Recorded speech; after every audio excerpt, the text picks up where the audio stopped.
ਮਿੱਤਰੋ ਕੀ ਹਾਲ ਹੈ? ਠੀਕ ਹੋ? ਅੱਜ ਤੁਹਾਡੇ ਨਾਲ ਪਹਿਲੀ ਖਬਰ ਬੜੀ ਖੁਸ਼ੀ ਦੀ ਸ਼ੇਅਰ ਕਰਨੀ ਹੈ।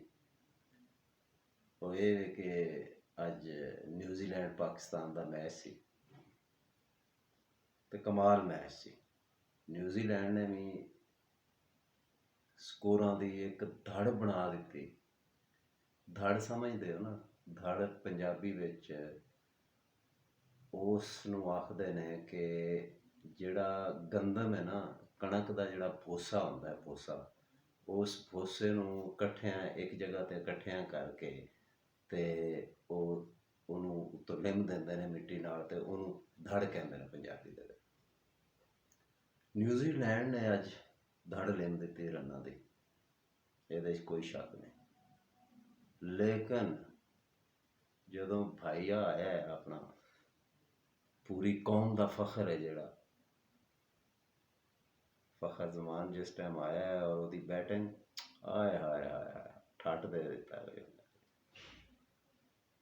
ਮੈਂ ਹੈਰਾਨ ਹੋ ਗਿਆ ਅੱਜ ਉਹਦੀ ਬੈਟਿੰਗ ਵੇਖ ਕੇ। ਕਮਾਲ ਹੈ।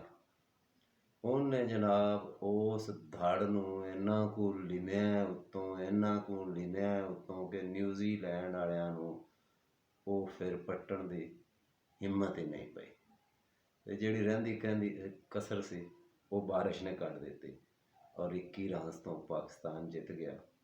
ਬੜੀ ਵੱਡੀ ਗੱਲ ਹੈ। ਅੱਜ ਦਾ ਮੈਚ ਬਹੁਤ ਵੱਡਾ ਮੈਚ ਸੀ ਜਿਹੜਾ ਕਿ ਪਾਕਿਸਤਾਨ ਨੇ ਜਿੱਤ ਲਿਆ, ਤੇ ਇਹ ਤਾਂ ਬੜੀ ਖੁਸ਼ੀ ਦੀ ਖਬਰ ਹੈ। ਤੇ ਹੁਣ ਜ਼ਰਾ ਆ ਜਾਓ ਥੋੜ੍ਹਾ ਜਿਹਾ ਇੱਧਰ, ਕਿ ਤੁਹਾਨੂੰ ਪਤਾ ਹੈ ਕਿ ਸੁਪਰੀਮ ਕੋਰਟ ਨੇ 8 ਤਰੀਕ ਨੂੰ, 8 ਫਰਵਰੀ ਨੂੰ ਇਲੈਕਸ਼ਨ ਦੀ ਪੱਥਰ ਦੇ ਉੱਤੇ ਲਕੀਰ ਲਾ ਦਿੱਤੀ ਹੈ ਔਰ 8 ਫਰਵਰੀ ਨੂੰ ਇਲੈਕਸ਼ਨ ਹੋਣੇ ਹੀ ਹੋਣੇ ਨੇ। ਇਹ ਗੱਲ ਵੀ ਉਹਨਾਂ ਕਹੀ ਹੈ ਔਰ ਨਾਲ ਕਾਜ਼ੀ ਸਾਹਿਬ ਨੇ ਕਿਹਾ ਕਿ ਚੀਫ ਜਸਟਿਸ ਸਾਹਿਬ ਨੇ ਕਿ ਮੀਡੀਆ ਦੇ ਲੋਕ, ਐਂਕਰ ਜਿਹੜੇ ਨੇ, ਉਹ ਕੋਈ ਅਭਾਮ ਪੈਦਾ ਕਰਨ ਦੀ ਕੋਸ਼ਿਸ਼ ਵੀ ਨਾ ਕਰਨ। ਅੱਛੀ ਗੱਲ ਹੈ, ਅਭਾਮ ਨਹੀਂ ਪੈਦਾ ਕਰਨਾ ਚਾਹੀਦਾ ਸਾਫੀਆਂ ਨੂੰ, ਐਂਕਰਜ਼ ਨੂੰ। ਲੇਕਿਨ ਅਗਰ ਅਸੀਂ ਆਪਣੀ ਤਾਰੀਖ ਨੂੰ ਵੇਖੀਏ ਤੇ ਉਹਦੇ ਵਿੱਚ ਸਾਡੀ ਤਾਰੀਖ ਇਹ ਦੱਸਦੀ ਹੈ ਕਿ ਫਰਵਰੀ 1959 ਦੇ ਵਿੱਚ ਵੀ ਇਲੈਕਸ਼ਨ ਮੁਲਤਵੀ ਹੋਏ ਸਨ ਔਰ ਉਹ ਤਕਰੀਬਨ 12 ਸਾਲ ਬਾਅਦ ਫਿਰ ਉਹ ਇਲੈਕਸ਼ਨ ਹੋਏ। ਉਸ ਤੋਂ ਬਾਅਦ ਵੀ ਬੜੀ ਵਾਰੀ ਇਲੈਕਸ਼ਨ ਮੁਲਤਵੀ ਹੋਏ। ਤੇ ਇਹ ਤਾਰੀਖ ਵੇਖਦੇ ਆਏ ਹਾਂ, ਫਿਰ ਬੰਦੇ ਨੂੰ ਕਿਤੇ ਨਾ ਕਿਤੇ ਕੋਈ ਨਾ ਕੋਈ ਮਤਲਬ ਫੀਲ ਤਾਂ ਆਉਂਦੀ ਹੈ ਨਾ।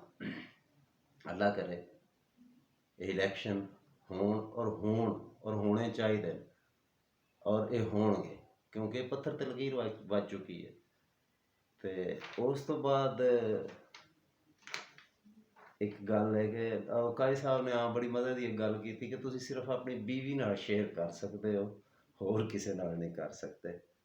ਤੇ ਉਸ ਤੋਂ ਬਾਅਦ ਇੱਕ ਲੈਵਲ ਪਲੇਇੰਗ ਫੀਲਡ ਜਿਹੜੀ ਹੈ ਉਹਦੀ ਵੀ ਅੱਜ ਕੱਲ੍ਹ ਬੜੀ ਧੂੜ ਉੱਡੀ ਹੋਈ ਹੈ। ਹਰ ਬੰਦਾ, ਹਰ ਪਾਰਟੀ ਲੱਗੀ ਹੋਈ ਹੈ ਕਿ ਸਾਨੂੰ ਲੈਵਲ ਪਲੇਇੰਗ ਫੀਲਡ ਨਹੀਂ ਮਿਲ ਰਿਹਾ। ਮੈਂ ਤਾਂ ਹੈਰਾਨ ਹਾਂ ਕਿ ਨੂਨ ਲੀਗ ਵੀ ਕਹਿ ਰਹੀ ਹੈ ਕਿ ਸਾਨੂੰ ਲੈਵਲ ਪਲੇਇੰਗ ਫੀਲਡ ਨਹੀਂ ਮਿਲ ਰਹੀ। ਹਾਲਾਂਕਿ ਉਹਨਾਂ ਵਾਸਤੇ ਜਿਹੜੀ ਗਰਾਊਂਡ ਹੈ, ਜਿਹੜਾ ਮੈਦਾਨ ਹੈ, ਉਹ ਜਨਾਬ ਇੰਜ ਸੀਮਟਡ ਬਣਾ ਦਿੱਤਾ ਗਿਆ ਕਿ ਤੁਸੀਂ ਉਹਦੇ ਉੱਤੇ ਨੱਸੋ। ਹਾਲਾਤ ਦੱਸਦੇ ਨੇ, ਵਾਕਿਆਤ ਦੱਸਦੇ ਨੇ। ਅਗਰ ਦੇਖਿਆ ਜਾਏ ਤਾਰੀਖ ਦੇ ਵਿੱਚ, ਤੇ ਪਾਕਿਸਤਾਨ ਪੀਪਲਸ ਪਾਰਟੀ ਇੱਕ ਐਸੀ ਪਾਰਟੀ ਹੈ ਜਿਹਨੂੰ ਕਦੇ ਵੀ ਸੀਮਟਡ ਮੈਦਾਨ ਨਹੀਂ ਲੱਭਾ। ਉਹਨੂੰ ਹਮੇਸ਼ਾ ਹਲਵਾਨ ਹੀ ਲੱਭਾ ਔਰ ਉਹ ਹਲਵਾਨ ਵਿੱਚ ਵੀ ਬੜੇ ਫਿੱਟ ਬੱਚੇ ਨੇ ਔਰ ਉਹ ਆਪਣੀ ਸਿਆਸਤ ਬੜੀ ਸੋਹਣੀ ਕਰ ਰਹੇ ਨੇ, ਬਹੁਤ ਅੱਛੀ ਕਰ ਰਹੇ ਨੇ। ਹਾਲਾਂਕਿ ਇਹ ਪਿਛਲੇ ਜਦੋਂ ਇਮਰਾਨ ਖਾਨ ਨੇ 7-8 ਸੀਟਾਂ ਤੋਂ ਇਲੈਕਸ਼ਨ ਲੜਿਆ ਸੀ, ਕਿੰਨਾ ਪਾਪੂਲਰ ਸੀ। ਸਿੰਧ ਦੇ ਵਿੱਚ ਇਮਰਾਨ ਖਾਨ ਨਹੀਂ ਜਿੱਤਿਆ। ਇਮਰਾਨ ਖਾਨ ਪੰਜਾਬ ਵਿੱਚ ਵੀ ਸਾਰੀਆਂ ਸੀਟਾਂ ਜਿੱਤੀਆਂ ਸਨ। ਤੇ ਲੈਵਲ ਪਲੇਇੰਗ ਫੀਲਡ ਦੀ ਜਿਹੜੀ ਗੱਲ ਹੈ ਉਹ ਇਹ ਵੀ ਕਿ ਉਹ ਤਾਂ ਫਿਰ ਇਸ ਤਰ੍ਹਾਂ ਹੀ ਹੈ ਕਿ PTI ਜਿਹੜੀ ਹੈ ਅਸਲ ਦੇ ਵਿੱਚ ਉਹਨੇ ਜੋ ਕੀਤਾ ਹੈ ਨਾ ਉਹਦਾ ਉਹ ਭੁਗਤ ਰਹੀ ਹੈ। ਮੁਕਾਫਾਤੇ ਅਮਲ ਜਿਹਨੂੰ ਕਹਿੰਦੇ, ਉਹ ਜੋ ਗੱਡੀਏ ਉਹੀ ਬੰਦਾ ਵੱਢਦਾ ਹੈ ਨਾ। ਤੁਸੀਂ ਹੁਣ ਗੱਡੋ ਕਣਕ ਤੇ ਆਖੋ ਵੱਡੀ ਬੜੀਏ ਮੁੰਜੀ, ਇੰਜ ਤਾਂ ਨਹੀਂ ਨਾ ਹੁੰਦਾ।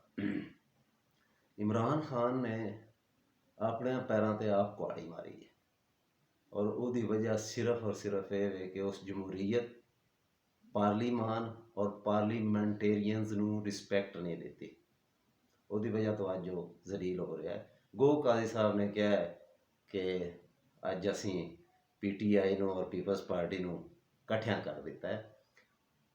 ਲੈਵਲ ਪਲੇਇੰਗ ਫੀਲਡ ਹੋਣੀ ਚਾਹੀਦੀ ਹੈ, ਔਰ ਉਹ ਫਿਰ PTI ਵਾਸਤੇ ਵੀ ਹੋਣੀ ਚਾਹੀਦੀ ਹੈ ਕਿ PTI ਦੇ ਨਾਲ ਤਾਂ ਵੇਖੋ ਨਾ ਹੁਣ ਫਵਾਦ ਚੌਧਰੀ, ਉਹਨੇ ਹਾਲਾਂਕਿ ਪ੍ਰੈਸ ਕਾਨਫਰੰਸ ਵੀ ਕਰਤੀ, ਵੀਡੀਓ ਬਿਆਨ ਵੀ ਦੇ ਦਿੱਤਾ, ਸਾਰਾ ਕੁਝ ਕਰਤਾ, ਟਵੀਟ ਵੀ ਰੋਜ਼ ਕਰਦੇ ਆ ਵੱਡਿਆਂ ਦੇ ਹੱਕ ਵਿੱਚ, ਲੇਕਿਨ ਫਿਰ ਫੜੇ ਗਏ। ਕਿਉਂ ਫੜਿਆ ਗਿਆ? ਉਹ ਫੜਿਆ ਇਸ ਤੋਂ ਗਿਆ ਕਿ ਉਹ ਇਸਤਕਾਮੇ ਪਾਰਟੀ ਜਿਹੜੀ ਹੈ, ਇਸਤਕਾਮੇ ਪਾਕਿਸਤਾਨ ਪਾਰਟੀ, ਉਹਨੂੰ ਪ੍ਰੋਪਰ ਜੁਆਇਨ ਨਹੀਂ ਸੀ ਕਰ ਰਿਹਾ। ਉਹਦੇ ਵਿੱਚ ਉਹਨੂੰ ਅਹੁਦਿਆਂ ਦੀਆਂ ਆਫਰਾਂ ਹੋਈਆਂ, ਉਹ ਚੁੱਪ ਕਰਕੇ ਆਪਣਾ ਐਂ ਸਾਈਡ 'ਤੇ, ਯਾਨੀ ਕਿ ਉਹ ਅਜੇ ਵੀ ਅੰਦਰੋਂ ਜਿਹੜਾ ਹੈ PTI ਨਾਲ ਹੀ ਸੀ। ਅਸਦ ਕੈਸਰ ਨੂੰ ਫੜ ਲਿਆ, ਤੇ ਇਸ ਤਰ੍ਹਾਂ ਫਿਰ ਲੈਵਲ ਪਲੇਇੰਗ ਫੀਲਡ ਤਾਂ ਨਹੀਂ ਨਾ ਰਹਿੰਦੀ। ਅਗਰ ਦੇਖਿਆ ਜਾਏ ਪੰਜਾਬ ਔਰ KPK ਦੇ ਵਿੱਚ PTI ਬਹੁਤ ਪਾਪੂਲਰ ਹੈ। ਅਗਰ genuine free and fair election ਹੋਣ, ਸਾਰਿਆਂ ਨੂੰ ਸੀਮਟਡ ਮੈਦਾਨ ਮਿਲੇ, ਹਲਵਾਣ ਨਾ ਕਿਸੇ ਨੂੰ ਮਿਲੇ, ਤੇ ਮੇਰਾ ਖਿਆਲ ਹੈ ਕਿ ਪੰਜਾਬ ਔਰ KPK 'ਚ PTI ਜਿਹੜੀ ਹੈ ਉਹ ਬਹੁਤ ਜ਼ਿਆਦਾ ਵੋਟ ਲੈਗੀ। ਇਮਰਾਨ ਖਾਨ ਦੇ ਜੇਲ੍ਹ ਵਿੱਚ ਰੱਖਣ ਨਾਲ PTI ਦਾ ਵੋਟ ਘਟਿਆ ਨਹੀਂ, ਉਹ ਵਧਿਆ। ਤੇ ਇਹ ਚੀਜ਼ਾਂ ਨੇ, ਇਹ ਗੱਲਾਂ ਨੇ, ਲੈਵਲ ਪਲੇਇੰਗ ਫੀਲਡ ਦੀਆਂ ਗੱਲਾਂ ਤਾਂ ਹੋ ਰਹੀਆਂ ਨੇ, ਲੇਕਿਨ ਲੈਵਲ ਪਲੇਇੰਗ ਫੀਲਡ ਨਹੀਂ ਹੈ। ਹਾਂ ਸੌਰੀ, ਅਗਰ ਨੂਨ ਲੀਗ ਨੂੰ ਸੀਮਟਡ ਮੈਦਾਨ ਵਿੱਚ ਦੇ ਦਿੱਤਾ ਜਾਏ ਤੇ ਨਵਾਜ਼ ਸ਼ਰੀਫ ਨੂੰ ਵਜ਼ੀਰ ਆਜ਼ਮ ਆਖਣ ਇਹ ਬਣਾਉਣਾ ਹੈ, ਤੇ ਉਹ ਬੜੀ ਮੁਸ਼ਕਲ ਹੈ। ਉਹ ਅਜੇ ਨਹੀਂ, ਨਵਾਜ਼ ਸ਼ਰੀਫ ਦੀ ਵਜ਼ੀਰ ਆਜ਼ਮ ਵਾਲੀ ਕਹਾਣੀ ਜਿਹੜੀ ਹੈ ਨਾ, ਉਹ ਮੈਨੂੰ ਅਜੇ ਡਾਵਾਂਡੋਲ ਹੀ ਲੱਗਦੀ ਹੈ। ਹਾਂ, ਅਲਬੱਤਾ ਸ਼ਹਬਾਜ਼ ਸ਼ਰੀਫ ਫੇਵਰੇਟ ਹੈ। ਤੇ ਕੋਈ ਪਤਾ ਨਹੀਂ ਇਲੈਕਸ਼ਨ ਹੋਣਗੇ, ਉਸ ਤੋਂ ਬਾਅਦ ਕੀ ਨਤੀਜਾ ਨਿਕਲਦਾ ਹੈ, ਕਿਹੜੀ ਪਾਰਟੀ ਜਿੱਤਦੀ ਹੈ। ਜ਼ਰਦਾਰੀ ਜਿਹੜਾ ਹੈ ਉਹ ਵੀ, ਤੁਹਾਨੂੰ ਕਿੰਨੀ ਵਾਰੀ ਮੈਂ ਕਿਹਾ ਕਿ ਚੁੱਪ ਦੀ ਬੁੱਕਲ ਮਾਰ ਕੇ ਬੈਠਾ ਹੈ, ਤੇ ਉਸਤਾਦ ਆਦਮੀ ਹੈ, ਕੋਈ ਨਾ ਕੋਈ ਕੰਮ ਉਹਨੇ ਪਾ ਜਾਣਾ। ਤੇ ਵੇਖੋ ਕੀ ਹੁੰਦਾ ਹੈ। ਨੂਨ ਲੀਗ ਵਾਸਤੇ ਇਹ ਮਠਿਆਈ ਨਹੀਂ ਜਿਹੜੀ ਉਹ ਅੱਗੇ ਹਰ ਵਾਰੀ ਖਾ ਕੇ ਉਲਟੀਆਂ ਕਰਦੇ ਸਨ, ਇਹ ਬੜੀ ਔਖੀ ਖਾਣੀ ਹੈ। ਤੇ ਇਸ ਨੂੰ ਖਾਣ ਵਾਸਤੇ ਨੂਨ ਲੀਗ ਨੂੰ ਆਪਣੀਆਂ ਕੁਝ ਚੀਜ਼ਾਂ ਜਿਹੜੀਆਂ ਨੇ ਉਹਨਾਂ 'ਤੇ ਗੌਰ ਕਰਨਾ ਪਵੇਗਾ। ਇਹਦੇ ਨਾਲ ਇਜਾਜ਼ਤ ਦਿਓ, ਮਿਲਾਂਗੇ ਇਨਸ਼ਾ ਅੱਲਾ ਫਿਰ ਇੱਕ ਅੱਧੇ ਦਿਨ ਬਾਅਦ।